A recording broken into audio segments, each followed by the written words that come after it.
Hey guys, Ned here. Start a new LP. Like I said, we're going to crack on with a brand new game, try and get something else new out there because I was sick to death of Yu-Gi-Oh! Joe, if I'm honest. And so here we go. We got the old PlayStation this time. PlayStation 1 game. Being played on a PlayStation 2. Developed, well, is it developed by... No, it's probably published by Fox.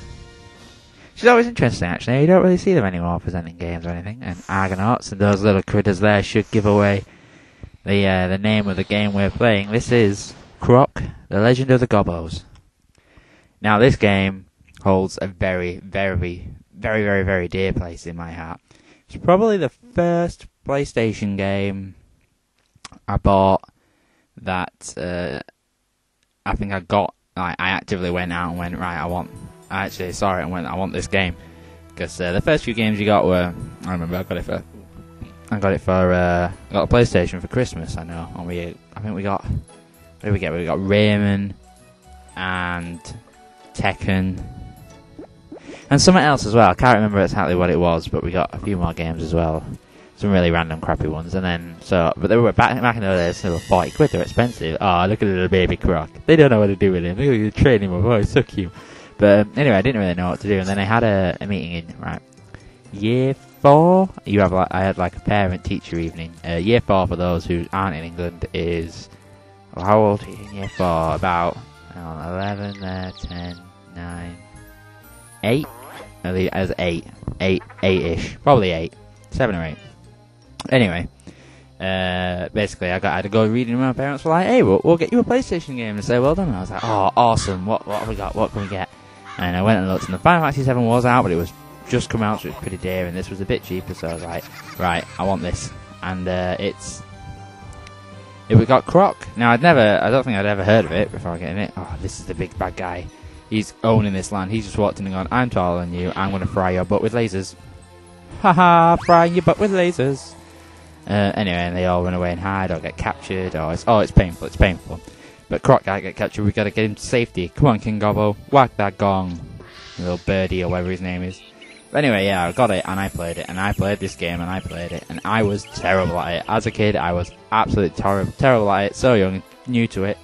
But I did it, I did the main game, and then I was like, I didn't catch all the Gobos. What do you get for catching all the Gobos? And then found out all this extra side levels and an extra world and different ending and all this. And I was like, what? My mind is blown. And I actually bought the official guide for it. I think I still have it somewhere. It's sort of fallen apart now. And it's in like a folder hole punched together. But I have it, and it's a very good guide. But I'm not using this. I couldn't remember all of it. Here. In the options now. I went into the options and calibrated the analog. It was one of the few games to use the analog controllers, if I remember correctly. I think I got Ape Escape soon after this for my birthday, and that was the first game to fully use an analog controller. So it came with the analog controller because you can play it otherwise. Ooh, I could always LP that. That was a good game.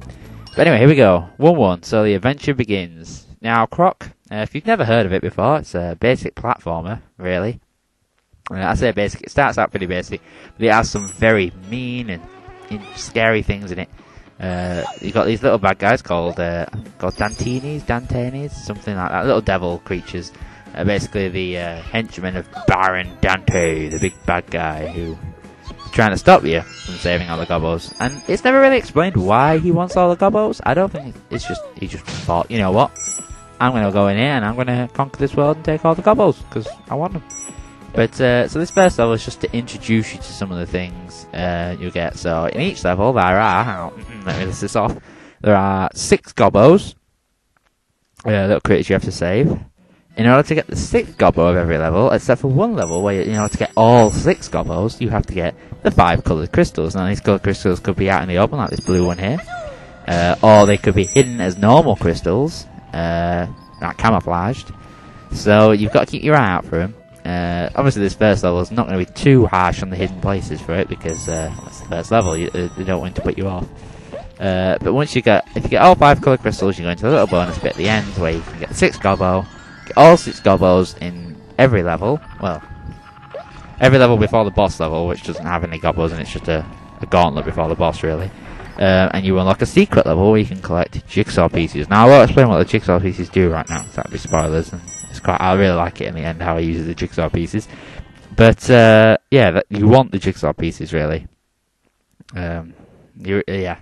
To unlock the full game. But other than that, it's pretty simple. You tail whip, you stomp, you say cool things like yippee, kapow, kaboof, kasplat.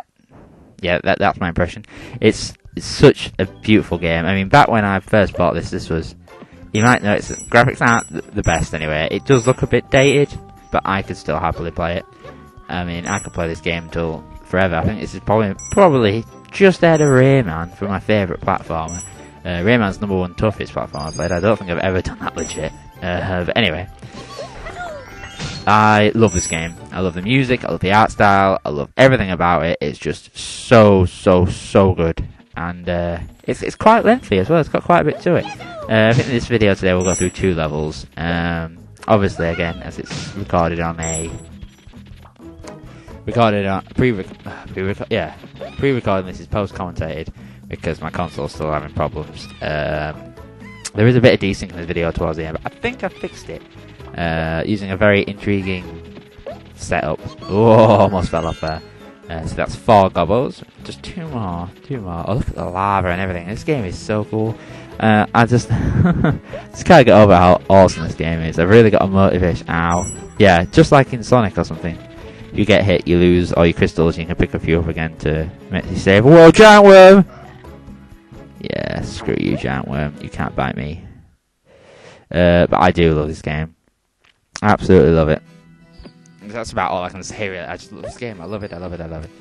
And I've got breakaway platforms. It's got all the traditional sort of tropes, if you will, of a video game. You know, especially a platform. You got breakaway platforms, speed sections, swimming sections, all this sort of stuff. But I do like how they seem to go with it. Each island, the time seems to pass as the island goes on, so it gets like darker, lighter or something, changing the style. Oh, that's a life. Yeah, you get hit with 0 life, you lose a life. But it's an instant respawn, it's not good. You do get, I think you get continues. Yeah, if you lose all your life, you just sort of sit there, sort of lonely looking, and if you press start, the bird comes along, nudges you, and you're like, you know what, yeah, I'm going to continue to kick Baron Dante's army's ass. So, anyway, some new way we get jellies, these bounce you up really high. Wait. Now my controller, it's really weird, my controller's a bit sticky. I don't know why, it's the X button.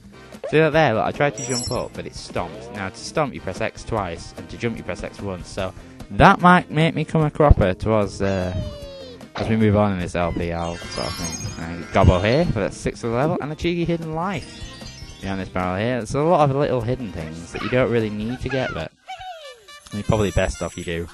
It doesn't get too I'd say this game, the first 3 levels start off pretty easy. Then it starts to up in difficulty, obviously, with the bosses and everything. And by the start of I remember when I first played this as a kid. The first level of the 4th world, I couldn't get past it. I just couldn't. Literally, there was just one bit in it that I just couldn't get past.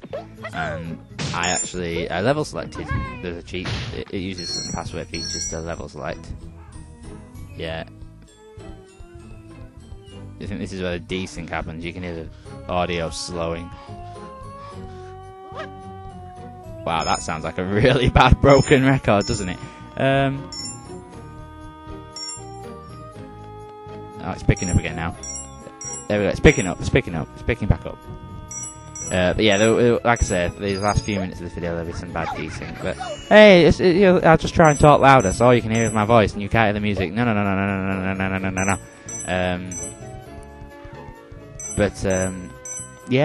Yeah, the 4th world I got stuck on, there is a level select code I punched in.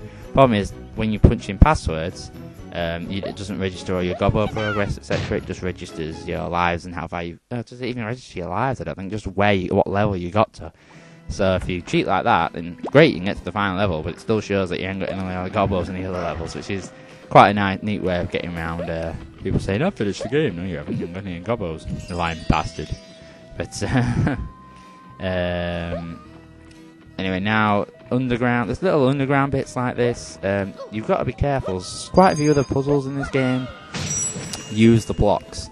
Now, like there, I jumped from one block to the other and got the thing. If you had smashed this first block, you wouldn't have been able to get back up. Even leaving the room doesn't reset it. You'd have had to completely restart the stage. So sometimes you've got to think about the placement of blocks. Later on, we'll get to a little thing. Most of the bonus rooms, where we're at the end, normally feature a neat little puzzle or mini game or something for you to get the final gobbo. And sometimes they rely around boxes, switches, keys, timing, speed. It's another third world. Oh, the third world bonus areas are bastards, because they're all exactly the same. And basically they have you racing against a ghost. And crystals slow you down, so obviously you have to follow the path of crystals, but by collecting all the crystals you'll get quicker, and if you collect them you'll go slower. So it's quite difficult, but like I said, the difficulty definitely ups and then drops. Oh, where's the key? We need the key. We need the key. Upward. There we go. It's such a neat little game. They did make a sequel, a Croc 2. It wasn't called a Croc 2, they called it Croc 2. And I played it once. I think I borrowed it once from a video game rental. And it's alright. It's completely different in style to this. This was more sort of like you had a like a stage select screen, you know, obviously you pick level 1, level 2, level 3, mid-boss, level 4, yeah, etc. That one had a wide open hub type area where you could wander around to other levels, and you can do them in any order. You didn't have to collect all the gobbles in a level, you had to do something else special. And it was interesting, but I don't know, I didn't like it as much as I do love this game. But yeah, as I've been saying, we'll be collecting everything in it. There's not a chance in hell I'll be missing anything. I've played this game through so many times, I think I can now remember where everything is. And if I miss something, it's normally pretty obvious, say for, normally. So, if I was to get to this crystal door without any of all the crystals, you'd be like, bogger, or -1 gobbo. But there is, like I said, there is one level where all 6 gobbos are behind the door, the crystals, and if I remember correctly, that is an evil level. In fact, the 4th world itself can get pretty evil. We've got like a level based around puzzles, a level based around mini-games, a level based around speed, etc., platforming. It gets really, really, really interesting and hard. But I can't wait for one. I personally can't wait.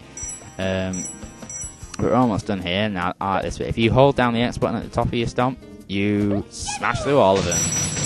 Collect all the crystals and the gobble at the bottom. 100 crystals gets you a life, I know I mentioned that, and they all sort of store up at the end, so if you've got like 99, you get 1 crystal in a level and you got a life, sort of thing. But next time we'll be on Shouting Lava Lava. This has been Cold Sned. Catch you on the flip side.